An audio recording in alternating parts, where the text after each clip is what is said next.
Hey everyone, thank you so much for joining Tammy the Carol Art today. I wanted to quickly record a mixing video. Now, the thing you have to understand is that every artist has their own preference on how paint is mixed. I use a digital scale when I'm mixing a new recipe. And then once I kind of get my paint ratios down, I don't really use a scale after that, but this is in ounces, so 4.1 ounces. And it's a very thick metallic paint. So I am going to add one part. Ooh, more than one part. Hold on.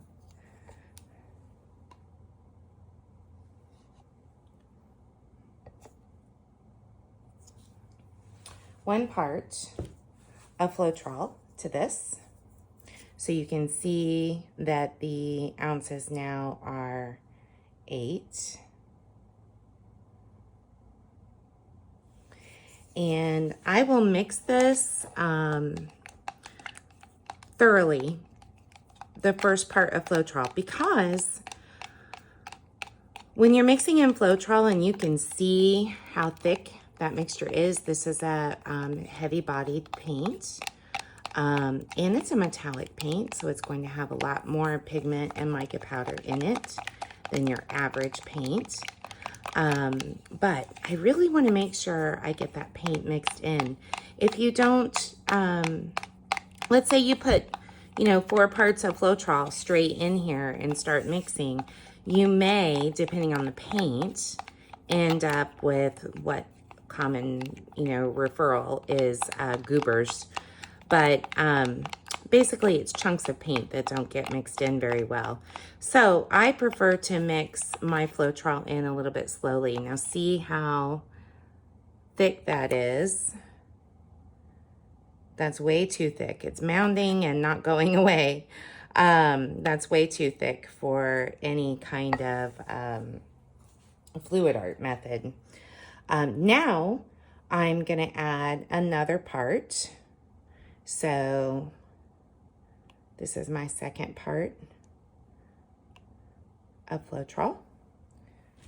And on a metallic paint, you really have to know the brand of paint and how much pigment and binder is in the paint. But a good rule of thumb, I feel, for most better quality acrylic paints is 3 to 1. So 3 parts Floetrol, 1 part paint. And then you use water slowly to get to your desired paint consistency.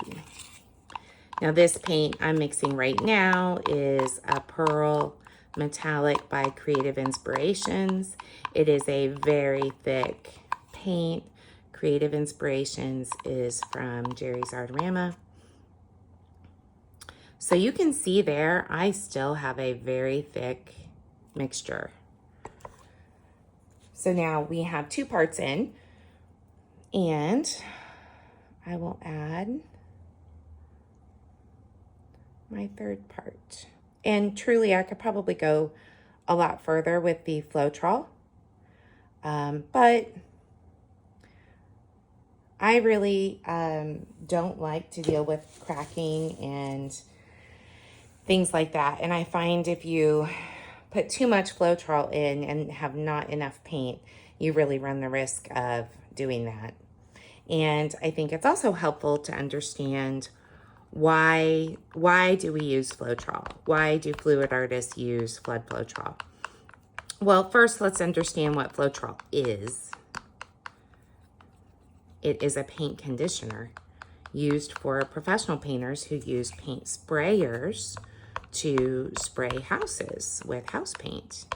And it's literally designed to help the paint flow better and smoother, and also it has some leveling characteristics. I wouldn't go so far as to say it's self-leveling so much as it does help smooth out leveling. All right, so now we have 3 parts Floetrol, 1 part paint. That is a very thick mixture right there. Like almost a bloom consistency mixture. I wouldn't necessarily paint with that, but I mean, you could. It's just, you know, really going to be difficult. It's not really a fluid paint yet.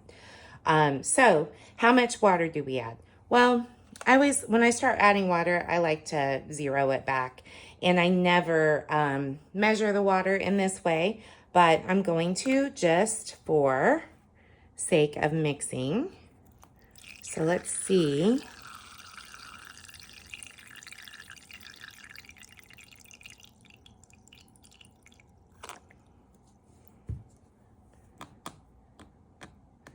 And of course, this is a 500 ml mixing cup. And what I love about these cups, by the way, is that I can mix my paint, put my lid on, and be done. I don't have to waste saran wrap and other things. All right, so we're mixing in the water. And I added 0.5 ounces of water. This is about a little more than a 16-ounce cup. 500 mLs is a little over 16 ounces. And these cups, by the way, you can buy on my website, Create Monthly Club. They come in 8-ounce, 16-ounce, and 101 ounces. They all have lids and they have an awesome spout. Okay, so that paint consistency, it's a metallic, so you're going to see that trace for a long time, but this is a very thick consistency. Probably something I would use for a ring pour if I was really wanting to keep my rings in line. You could use it for a flip cup. The thing that, you know, people don't often realize is very thick paints and very thin paints tend to produce less cells. So for me, the happy medium is actually a little bit thinner than this. I think every artist kind of has their preference on whether they like thinner or thicker paints. So we're adding 0.7 ounces of water. See, not much water. It doesn't take much water really to get this paint to the fluid level that I want. Something else to be aware of is that paint alone with water should not be more than 30% water. And the reason is because your paint has binders. And the more the higher quality your acrylic paint, the more binders there will be. But a good rule of thumb for me is 10% water, because I never want to take a chance of having too few binders in my paint. It can cause cracking, it can cause crazing, it can cause something called flocculation, which is usually a breakdown of binders. So that's still a pretty thick consistency. Let's see, we've got 0.7.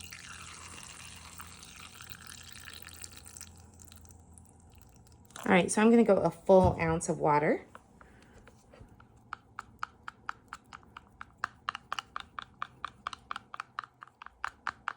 And this is a metallic paint, so metallic paints are a little more difficult to tell what your trace looks like, because the nature of mica powder and metallic is that it's heavily pigmented with that mica powder.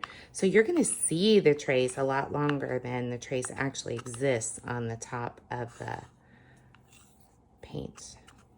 All right, so what does that look like? That's better. Let's see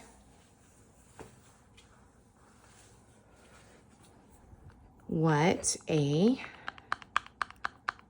non-metallic paint would look like at the same consistency, and then I'll show you how to test the consistency. So I'll be right back and I'll get that set up. Okay, so let's mix a color that's a little bit easier to see. This is turquoise blue by Liquitex Basics, and I'm using a smaller cup. This is the 250 ml cup. So I've zeroed out my scale, and I need to shake my paint down to the bottom. Let's just put 1 ounce of paint. 1.1, close enough. All right, so that's 1 ounce of paint, and I'm going to add 1 ounce of Floetrol.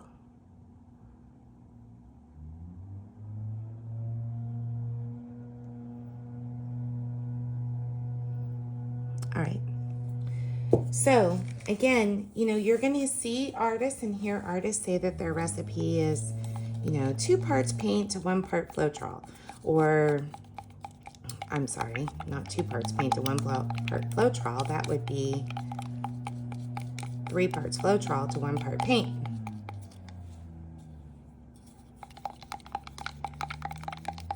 And they're not telling you exactly how many ounces they're using, because the measurement that they're using is the same. That's what parts means.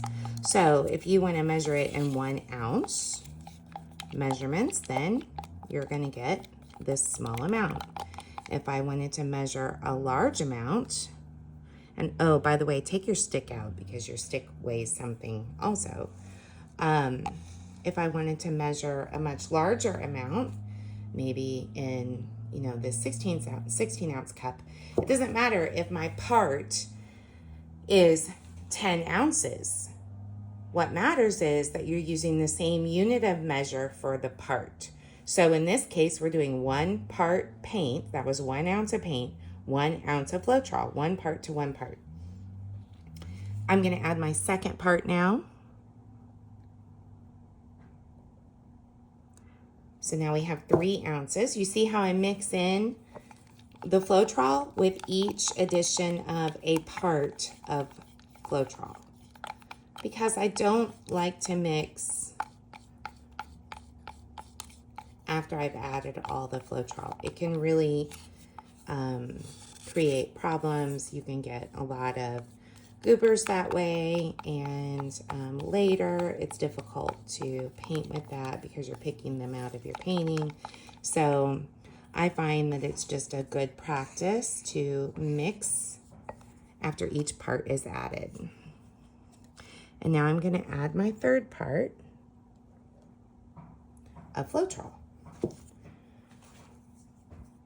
So I have 4 ounces total of paint mixed with Floetrol.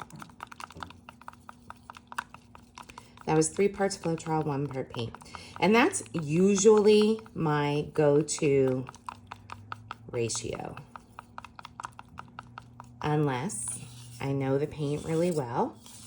And there are some paints that I know I can extend with more Floetrol, but for the most part, I kind of keep this 3 parts Floetrol to 1 part paint ratio for everything, at least the first time I use it. The exception to that would be something like a DecoArt metallic.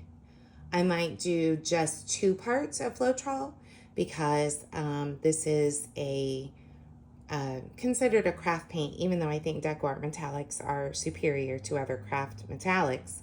I just like to be cautious with those.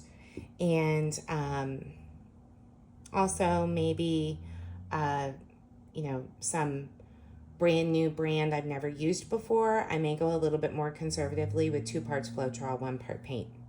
But now we can see that that paint is still pretty thick. It's way too thick.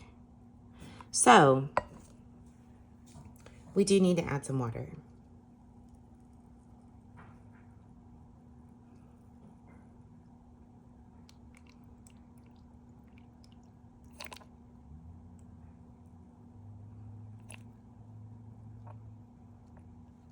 So I've got a 1/2 ounce of water in there.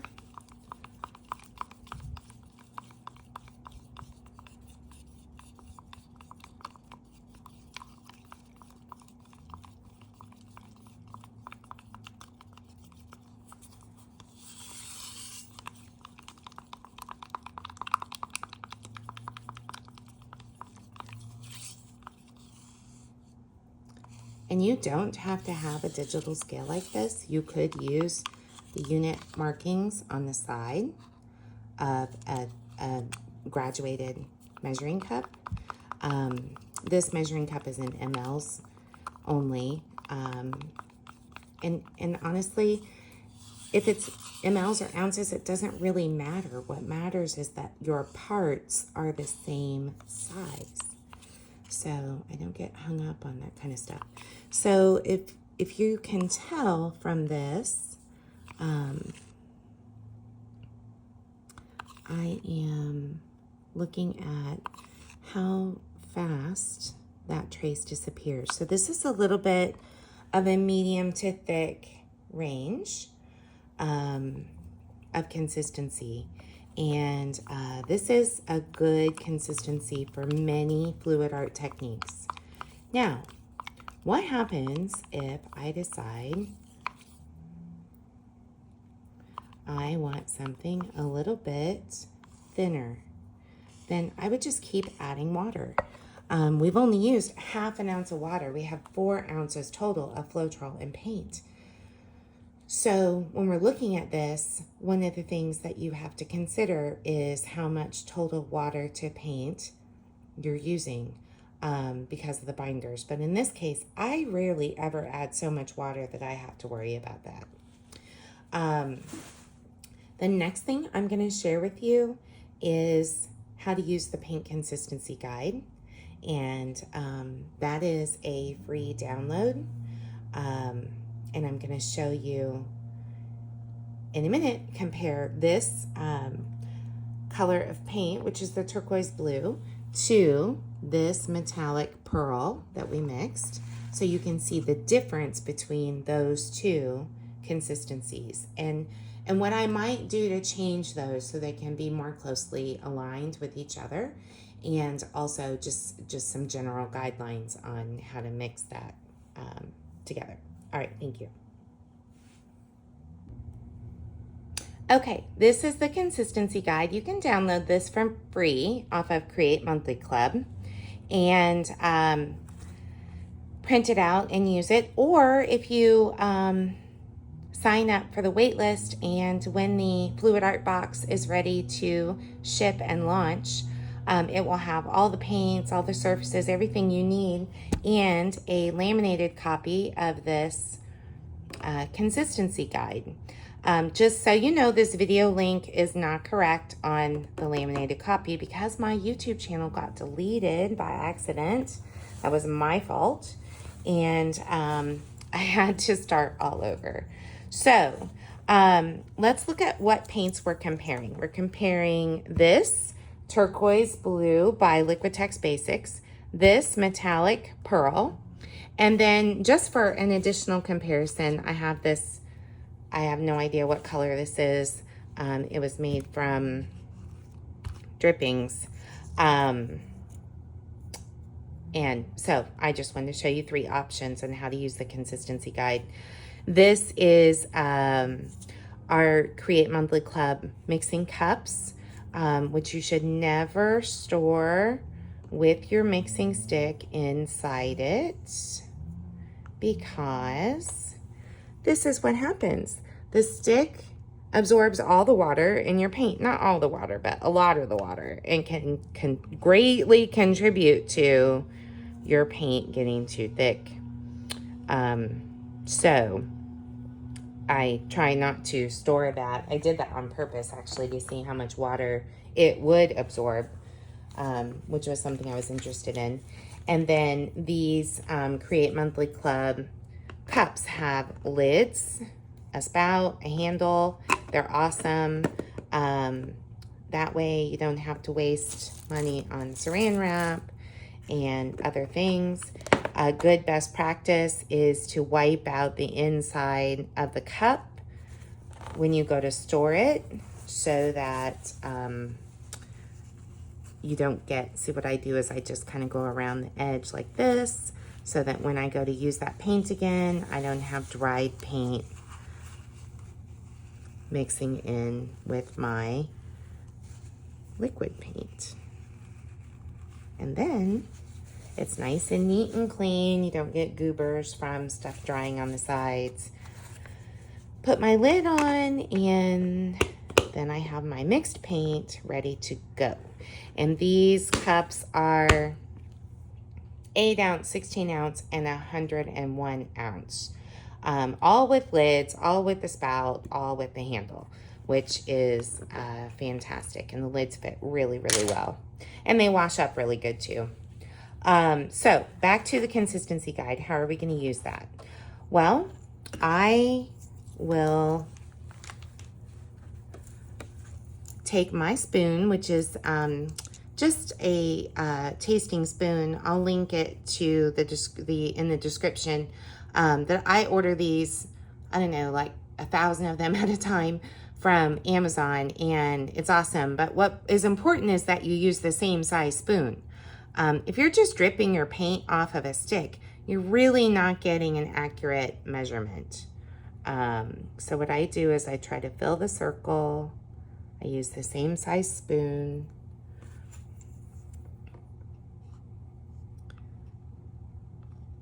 I level it off, make sure I try to have a similar amount. See, this is a thinner paint, so it's already spreading more than the other one. For spoons, I like to wipe it off in between the colors when possible. I really should have grabbed 3 spoons. These spoons are awesome because you can throw them in a cup with water and they clean up really easily. All right. So there are my 3 paints. Let's see.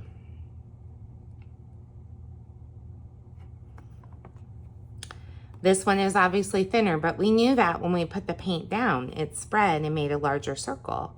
This one is a good consistency, and this one is super thick, but that is a metallic. So metallics tend to need more water than a non-metallic paint.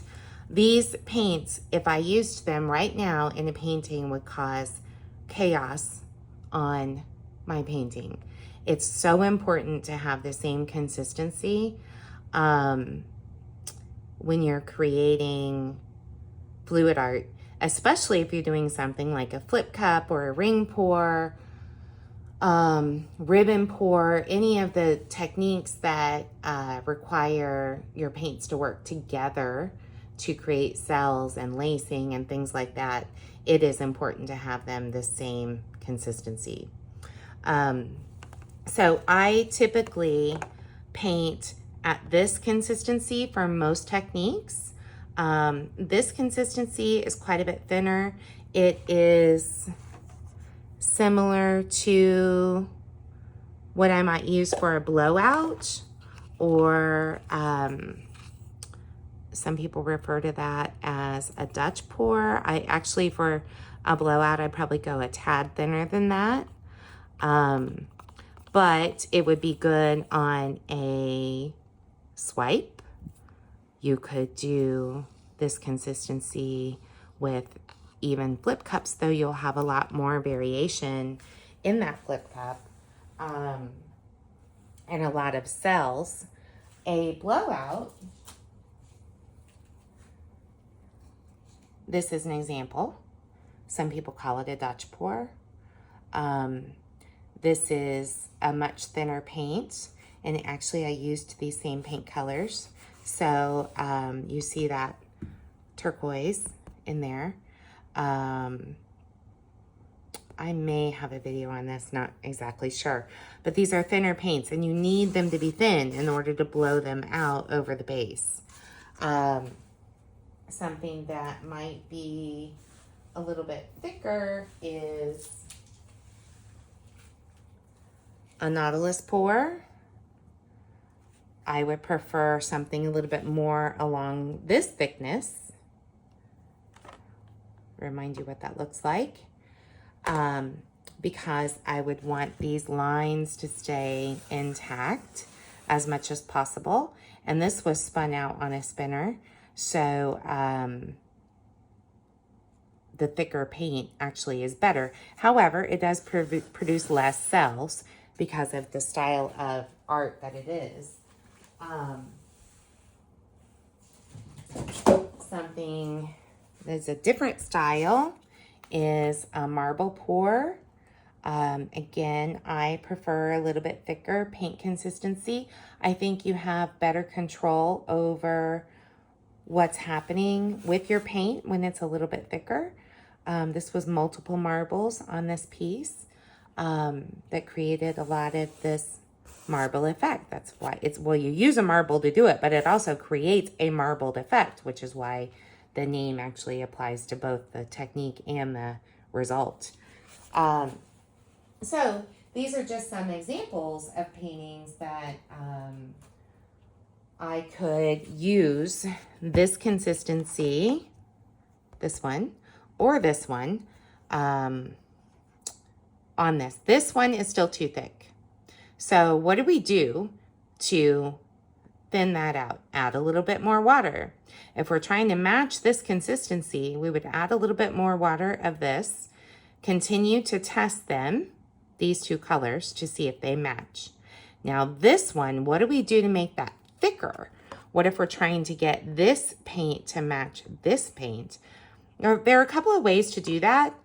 One of the things I like to do is start with some Floetrol, because I usually mix 3 to 1, 3 parts Floetrol to 1 part paint. And I typically use better acrylic paints. I know I can add more Floetrol. And Floetrol is actually fairly thick. This is my Floetrol right here. You can see with it coming out of the cup, it's pretty thick. So it could thicken that paint up. I would have to add quite a bit to it to do that. But it is one way I could get this paint to this consistency. Another way would be to mix a little bit of gloss gel medium and Floetrol together, which thickens the Floetrol, and use that to thicken it up. A third way would be to add some more paint to it, which, you know, if I was mixing a straight color from a tube, that would work. However, these were drips. I have no idea what I mixed in to make those colors. So that's not an option for me. Another alternative is I could leave this open for the day and let it sit here and see if that thickens up. I have even put, like for a bloom, sometimes I have to thicken up the paint. I will put a whole bunch of wood stir sticks in it and leave it open, and that helps really suck out the water quick. Usually you have to leave it overnight, but sometimes with blooms, people say they leave it for days before it thickens up. So, you know, naturally air is going to evaporate that quickly. If you put it in smaller containers, that'll happen a little bit faster. But if this had been a normal tube paint that I had taken straight from the tube, I would mix a little bit of tube paint with Floetrol in a separate cup to make a very thick mixture, and then add it to my paint. Why would I do that? Because I don't want to get those chunks of paint that don't get mixed in. So I would take this, add it to another cup, like this size, and just put a little bit of Floetrol in there and mix it to make this a little bit more liquid, but still very thick, and then I would mix it into my paint. But since I didn't start with the tube paint, I can't do that with this guy. Honestly, I'm probably just going to save that one for a blowout, which I'll be doing later today. And that's in the right color range. So I typically don't like to make my paints thicker. Once I mix them for consistency, I try to use them in that consistency. Now, this metallic paint, we need to get these two to the same consistency. I will add water slowly until I get there. And when you are a new painter and mixing paint for the first time, this can seem like an eternity. But trust me, going slow and taking your time will yield much less angst later when you overmix. If you mix in too much water, then you're stuck trying to thicken it up again, and it's this constant back and forth problem. So go slow when you're adding the water and be conservative with that. as you go along. Now, some metallic paints, when you test them dripping off the stick, will never look like non-metallic paints. You really do need to put them on a paper towel or a paper plate or the consistency guide to make sure you're getting the right amount of paint on there and comparing it correctly. So the other thing I love about this consistency guide is it's super easy to clean, especially if you get it right away. If you don't get it right away, you can actually scrape or peel this paint right off. It's awesome. This is menu level lamination, so it's super thick and nice. All right, so on this,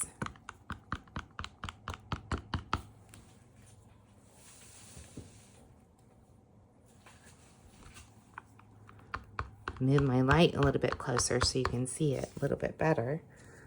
Sorry about the shadows. It's just difficult to film something like this when you're in a small space and trying to film something that's so reflective, like any wet paint is. All right, so scrape your paint stick a lot too, because you do get unmixed paint on there, which can affect things later. All right, so do I think that's close? Well, first of all, if you're dripping off of a stick, don't drip all the way up here because that looks really thin, right? From up here, that's just gravity. And all your paints are gonna look like they're correct from that distance. You really need to keep your paint stick above, about an inch above or no more. So that's looking good. It disappears pretty fast. This one's a little tougher to tell because the mix. All right, so let's use our little sticks, or I'm sorry, our little spoons, and test these paint consistencies. I'm running out of paper towels, so I'm trying to conserve as much as I can. In reality, I'm probably just maybe 10 steps away from a new thing of paper towels, but I don't want to mess up my recording process. All right, so set your consistency guide flat. Make sure your spoon is level. Put down your circle of paint. This is still not 100% scientific in the fact that you could possibly get slightly more or slightly less paint on these spoons, but at least if you're using the same size spoon and leveling off the back on the side of your cup, you're a little closer to getting a similar amount. Now,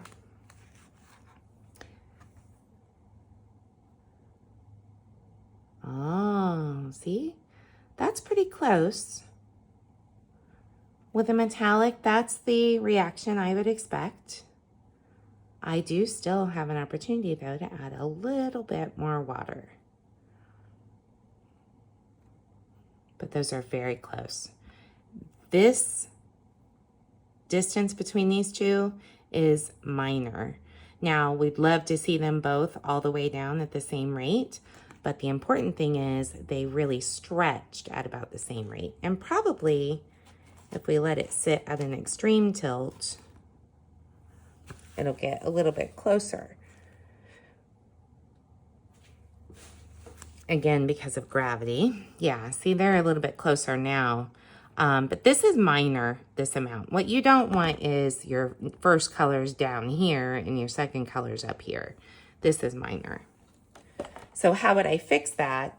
I would just add slightly more water, and I mean like a squirt of water. And then call it good and start painting. So let's review real quick. Mix your paints. 1 part paint to, I recommend, 3 parts Floetrol. And in the beginning, it's helpful to use the digital scale. Just make sure that your unit of measure is the same. So if you're mixing small amount, you may do 1 ounce of paint and 3 ounces of Floetrol. If you're doing a larger amount, you may do 8 ounces of paint. And then you're going to be adding 24 ounces of Floetrol. If you're mixing monster mega sizes, which I do on a regular basis because I teach locally, this is 101 ounces, 3,000 mLs. And it has a lid. It's awesome. And a handle and a spout. I love it.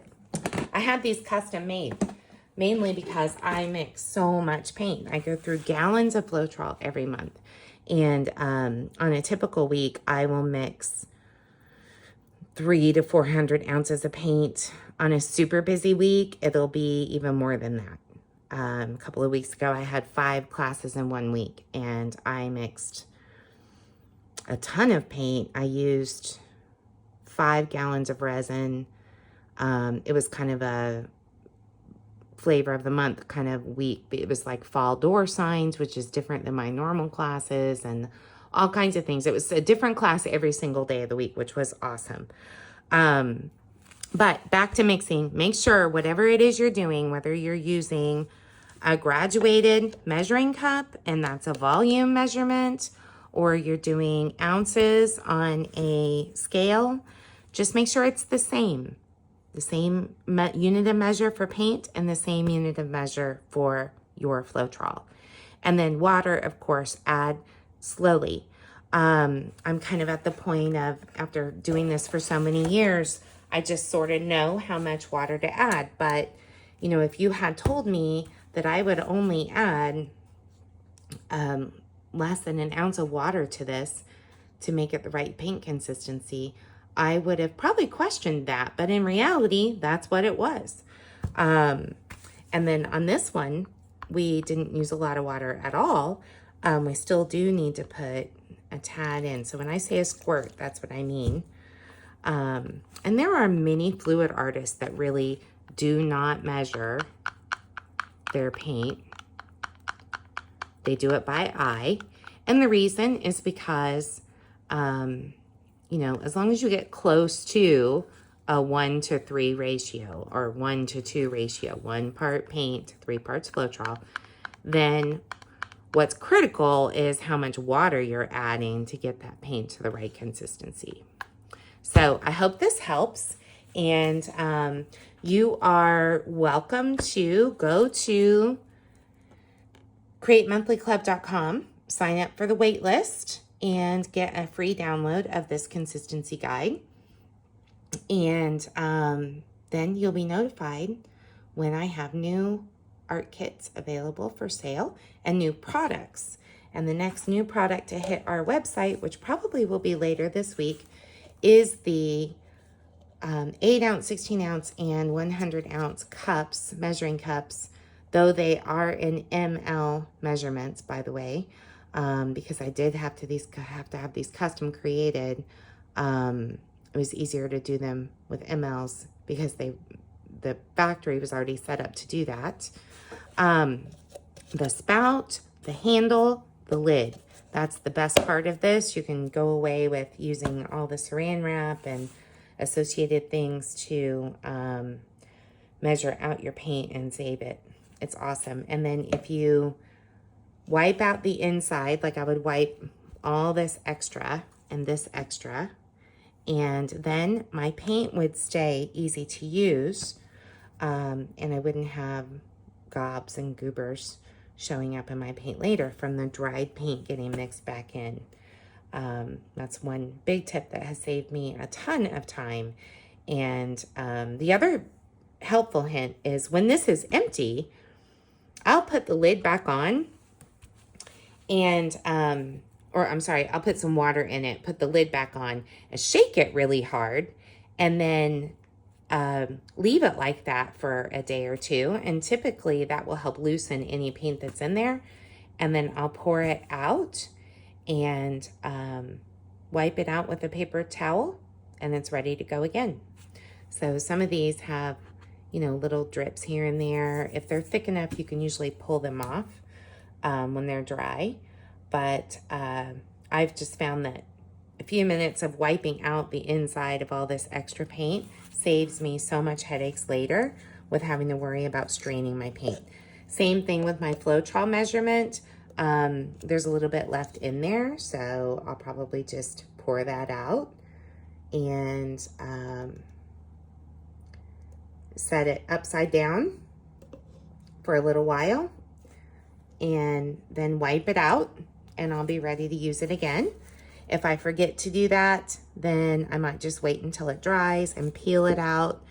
Floetrol tends to peel really easily, but hopefully this mixing video helps clear up some confusion. I know, you know, back when Fluidart first started on YouTube, there were a lot of artists that were putting mixing videos out, and a lot of people have kind of moved beyond that because they're evolving in their art practice and kind of feel like everybody already knows that, but there are new beginning fluid artists every day. And I see a lot of questions in Facebook groups about mixing ratios and how to actually physically mix it. So that's one of the reasons why I started Create Monthly Club. And we'll be releasing our Fluidart box, which has the same paint, the same everything, so that you can mix right along with me on the tutorial. And I'll show you 4 different ways to use those paints and a new technique each month, and that's a subscription club. So hopefully I will get a chance to see some of you in that Facebook group as it gets going. And until then, I hope you have a creative day and enjoy painting. Get in there and paint. It's good therapy. Even if you're just mixing paint, it's good therapy. All right, have an awesome day. Thanks for your attention. Bye-bye.